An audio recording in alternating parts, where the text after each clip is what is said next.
тоқсандық теориясы нарықты басқаратын жүйе. Яғни бізде ПДХ, то есть ПВХ және ПВЛ пайда болды.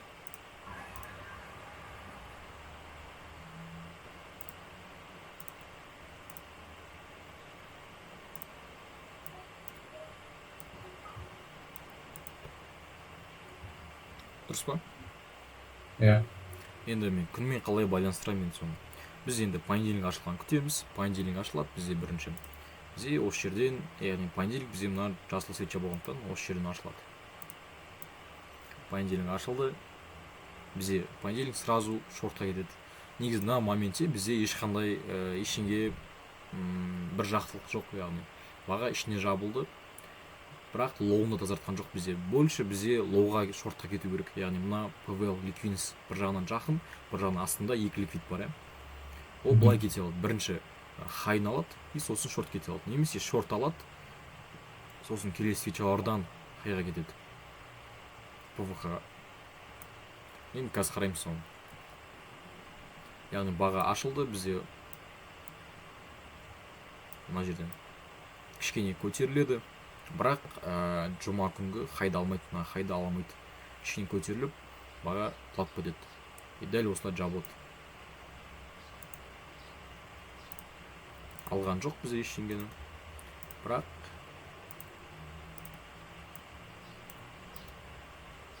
не пайда болды бізде? Байыз пайда болды осы моментте.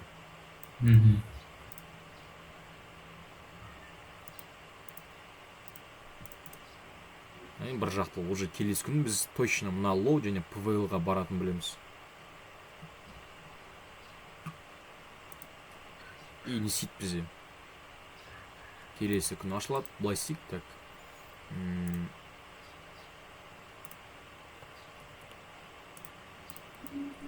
Понедельник. Вторник түсініктірек болу үшін.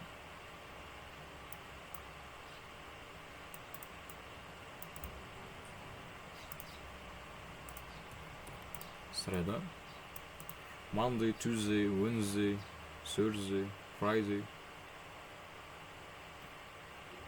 Так, среда, четверг. Thursday бізде. Так,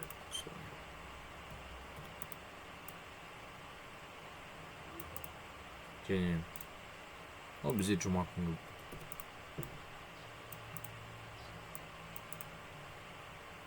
Алдыңғы аптаның 5-ші күні. Ал бізде қайтадан понедельник ашылды. Понедельник бізде бір жақтылық жасады. Келесі күн бізде вторник. Күн ашылады бізде. Кішкене көтеріледі осылайынан. Осы жақта бір K-левелдарға барады, ликвидность тазартады, IMDX формациясын жасайды. Яғни бірінші 90 көтеріледі, оның екінші 90 жеді. Понятно, уже екінші 90, бірінші 90 жесе уже IMD болып жатыр. Қалыптасып жатыр. Дистрибуция тұрады да уже ПВЛ-ге береді. Яғни солайша уже біздің лоу шешіледі.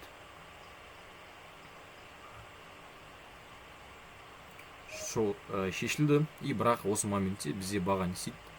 Үстінде жабылады. Осылай.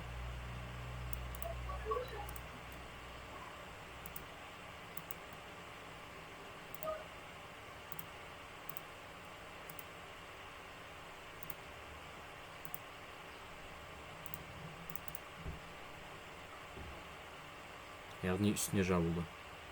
ПДЛ-ды тазартты бізде. ПВЛ тазартты. Енді уже баға ішіне жабылды. Уже цель мына екі хайға барасы кеп тұр. Шешілмеген. Үлкен цель тазарды бізде. Яғни бізде вторник күні. Уже бағанағы сценарий көрім жатыр.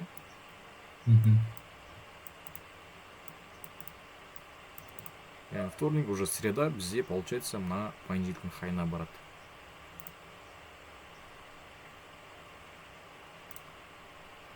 Бізде осы жерден 3-ші күн ашылады. Кішкене коррект жасайды. Тоже IMDX XIN формациясын береді. И тарс.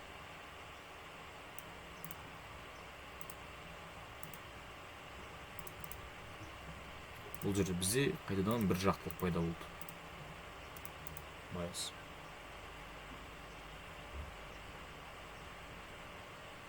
келесі цель бізде әрине ПДХ болады.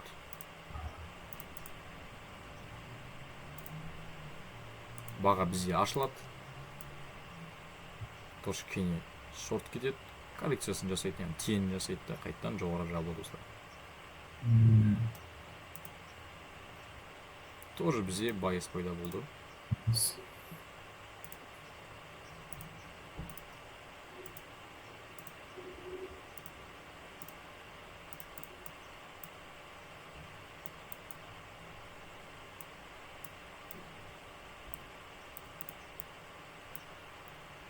Понедельник, вторник, среда. Және четверг. Бізде соңғы 5-ші күн қалды, жұма. Жұмада бізде уже получается лонговый. Баға ашылады, кішкене коррекциясын жасайды и тарс.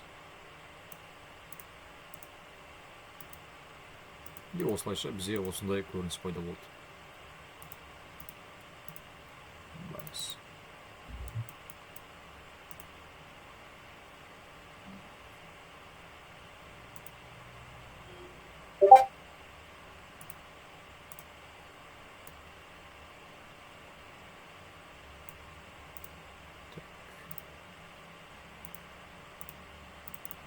Ал бізде бір апта, яғни бір аптаның бағына көрсеткен свеча, и оның ішінде ПВЛ-ды алды и ПВХ кетті. Бұл көрсеткен бірінші вариантымен. Түсінікті ме енді осы жерде сұрақ бар ма? Түсінікті, вообще сұрақ жоқ. Четко түсіндіріп отырсың. Енді бұл енді ПВХ, ПВЛ, яғни үлкен бағана айтқандай, біз қазір точка А-да, понедельник точка А-дан ашылса, біз точка Б-ға және С-ға да бардық. Енді всегда Б мен С орын алмайды, кейде сразу С-ға барады, немесе Б-ға барады деген сияқты. Екі бірлікпен жұмыс жасайды. Енді бұл жерге екеуіне де барған себебі енді понятно ғой, бұл жерде байастар орындап жатыр, баға бір жақтылық болып жатыр, яғни баға көтерілді, мына ликвидность алды и қайтадан шорт кетіп қалған жоқ, яғни коррекция ретінде болған жоқ бұл жерде. Только яғни үстіне жабылып, уже целі ПВХ болды. Осылай цельдер орындалды. Тағы бір вариант көрсетейін. Бұл уже так болсын бізде шорт. Яғни дәл осының шорт кетіп бара жатқан и жаңа коррекциясы болсын. Коррекция түрі болсын. Екі жақта да орындалмай, только ПВЛ-ге. Енді ол жағдайда қалай болады бізде бір логикасын көрсетіп кетсем, ол кезде моментте уже құлайды осылай. Біз бағана жер кішкене коррекция жасадық ғой. Осы коррекцияда бізде мына хайға барады. Яғни осы жердегі ликвидностьті тазартады да и потом барып ПВЛ-ге барады. Бізде не істейді на моментте?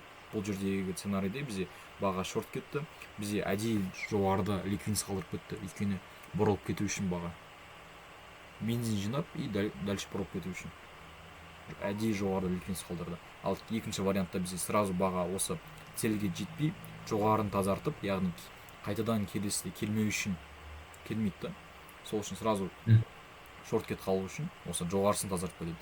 И сразу шорт кетеді. Жалпы логикасы сондай. Енді екінші вариантты көрсін.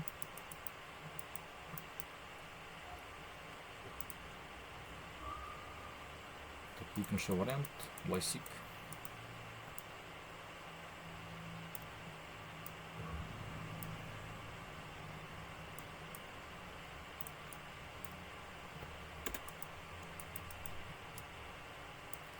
Дәл осы ситуация. Осы ситуация бола берсін. Бірақ шорт. Вот осы понедельниктен бастап өзгертейік.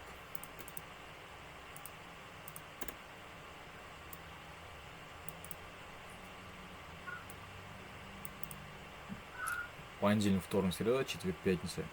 Жалпы біздің алдын көрсеткен бір апталық свечамыз бар, ПВХ, ПВЛ-мыз бар. Одан кейін енді сценарий қалай болады бізде?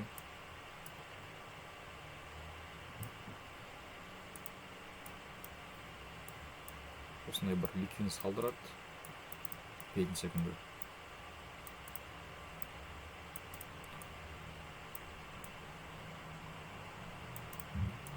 И бізде понедельник ашылады.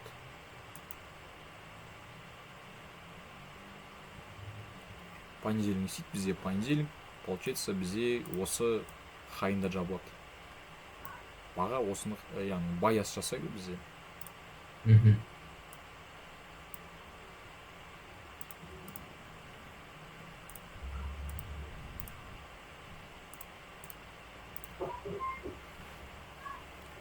Баяс жасайды.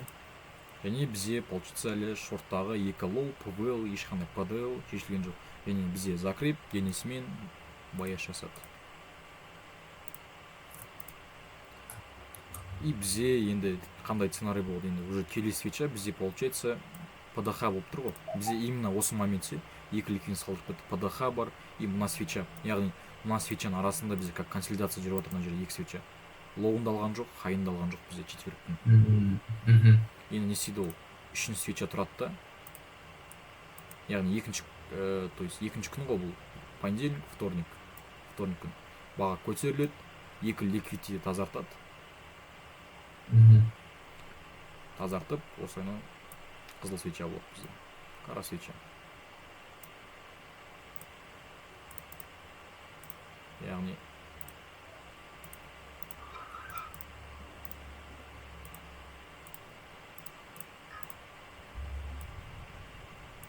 дәл осылай болды. Яғни тазартып кетті бізде ликвидності. Азартты еще астындағы немен жабылды. Аха. Қайтадан баяс жасады. Жоқ. Да, дальше.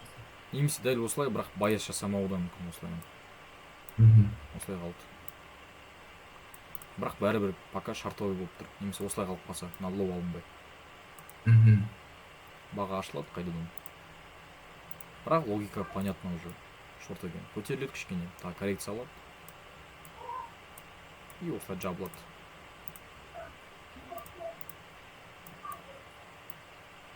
Бірақ әлі бізде ликвидность тазарған жоқ. Иә. Бұл бізде получается, бізде понедельник, вторник, дәл бағанағының просто керісінше түрі болып тұр ғой. Среда.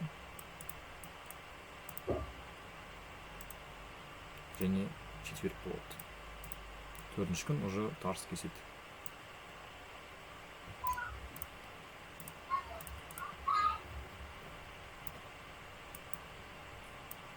Четверг тазартты. И баға осы жерден ашылып, уже лонг свеча басталып жайлап, разворот басталып, ликвидность тазарған кейін бір коррекциясы ғой, яғни. Мгм. Осылай тазартады. Уже қайтадан уже кішкене жоғарға тағы коррекция понедельник жайлап жоғары алғысы келіп тұр.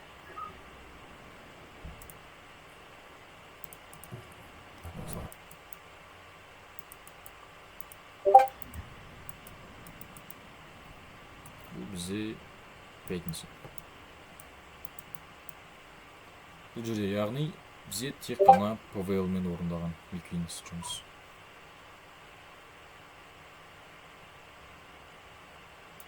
Сұрақ бар ма енді осы жерде? Жоқ, сұрақ жоқ. Сұрақ жоқ, иә? Так, енді- Флешбектер кетіп жатыр ғой басында. Мгм. Бұрынғы күндері қалай, не үшін қателіктер болғандарын. Енді осыны көрейік енді. Өтейік, аптаға өтейік. Мгм. Аптаға өтейік та. Дәл қазіргі моменттен бастайықшы даже. Алдыңғы аптаның хайы мынау болып тұр, получается, қазіргі апта болып жатыр бізде. Мгм. Бұл бізде PVH, иә. Мынау бізде PVL. PVL. Енді не істейміз? То есть күндік таймфрейм өтейміз. PVH, PVL тізіп алдық біздің. Получается, мынау біздің PVH-мыз екен, мынау біздің PVL-мыз екен. И не істеймін. Енді осы жерден біз белгілеп алайық, именно қай күн бізде апталық. Астына қарасаң, мына индикатордан көрсетеді негізі. Мынау понедельник, мына басталған жер. Вторник. И мынау әр бірінші яғни 90-ның бірінші сызығы ол понедельник болады. Иә. Понедельник, және былай. Пик.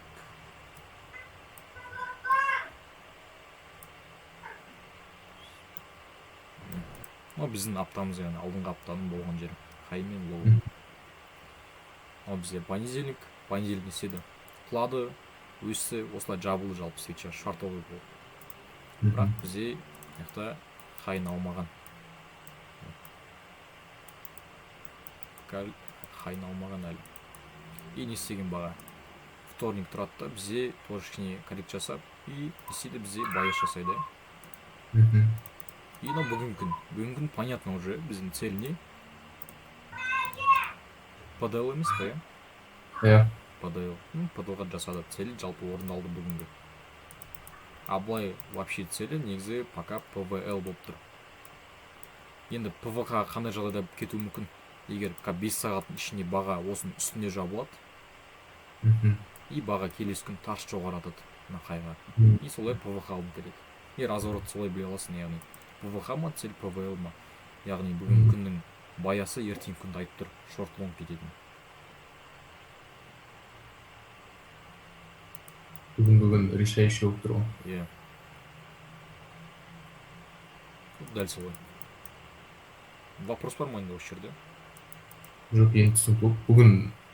Бүгінгі күнді қайтадан өшіріп, қайтадан сызып, қайтадан өшіріп, қайтадан сызып ашып түсінбей не болып кеткен. Мысалы, мына жерден көп адам мысалы бүгін лонг қарауы мүмкін еді. Дұрыс па? Көбісі лонг береді, иә. Сен AMD XAMD формациямен де бүгін лонг беріп тұр, дұрыс па? Иә, бәрі лонг беріп тұр. Вот сен рынок түсінбей, сен просто сен уақытымен сызып жатсаң, екеуін байланыстыру керек. Мысалы, қазір 15 минутқа кіремін да. Ал біз алдың күнмен байыз жасады, уже біліп тұрмыз ПДЛ екен, шартовый екен, иә. Не үшін біз лонг қараймыз ол кезде? Деген сияқты ғой.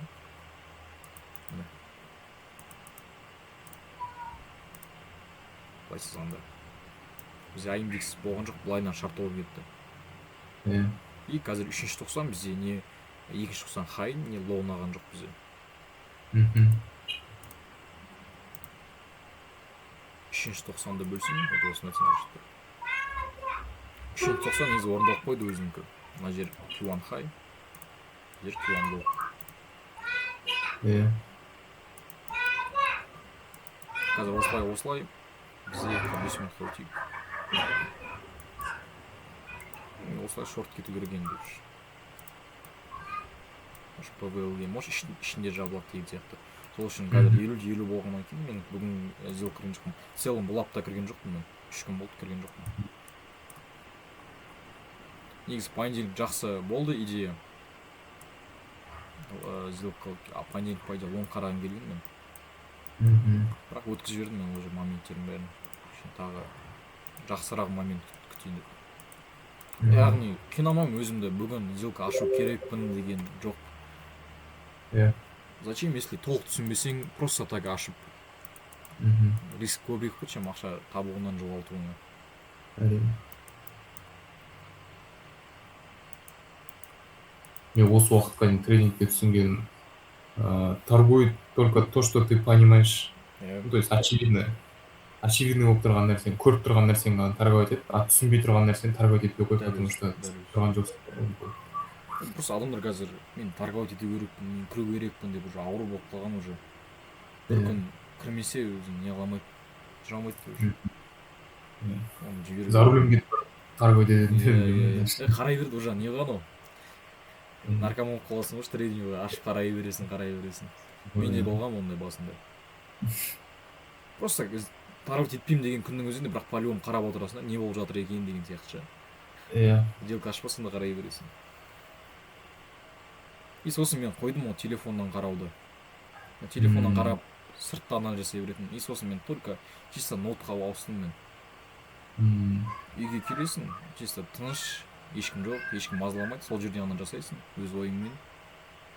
Ешкім әсер етпейді саған, сделкаға кіруге шығуыңа. Ол сол дұрыс екен негізі. Бізге де соған көшу керек.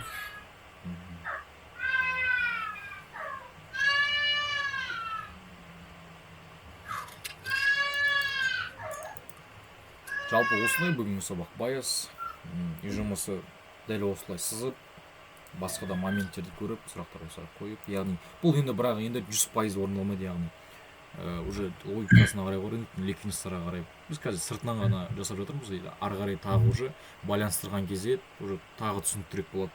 Кейде жасамаған жерлері не үшін жасамады деген сұраққа кейін тағы жауап аламыз. Ол енді бағыт беретін нәрселердің бірі ғой. Бағыт береді, дұрыс айтасың. сол ПДХ сен андай ПВХ ПВЛ-ді қалай қолдану керек яғни просто сен біреулер бар ПВХ ПВЛ ПДХ ПДЛ сызады да, бірақ қазір қайсысына баратынын білмейді. Мгм. Қайсы жақын соған барады деп ойлайды кейде. Сондай логиканы Иә. просто кіре береді. Ол нарықта тағы басқа да логика жатыр оның үстінде. Мгм. Так.